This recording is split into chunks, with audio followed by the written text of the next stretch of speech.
Hello, here's SWC team and you are watching a video digest in which we share the most important events in the history of string transport and SWC over the past weeks. In this release, students of the Institute of Management Studies visited USky Transport, results of the third meeting of the Scientific and Technical Council of UST Incorporated.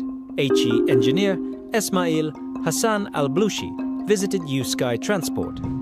Let us not waste time and get straight to the first event.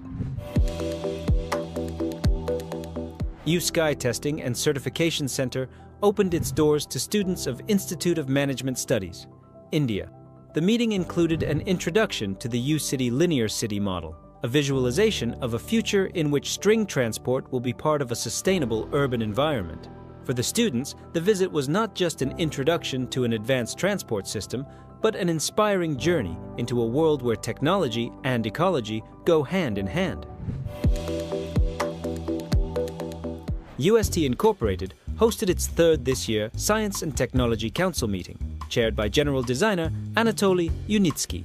Following the meeting, the results of the previous sessions were announced, and new developments created within the company's scientific and technical projects were presented and put into operation.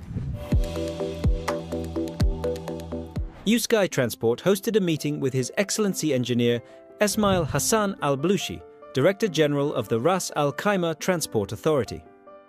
The event was given special significance by the participation of Anatoly Unitsky, the founder and general designer of UST Incorporated. Presenting the concept of string transport, he emphasized not only the technical advantages of USky transportation and infrastructure solutions, but also their crucial role in creating green and smart cities of the future. That was the main news for today. Please do put your likes and leave your comments for this release.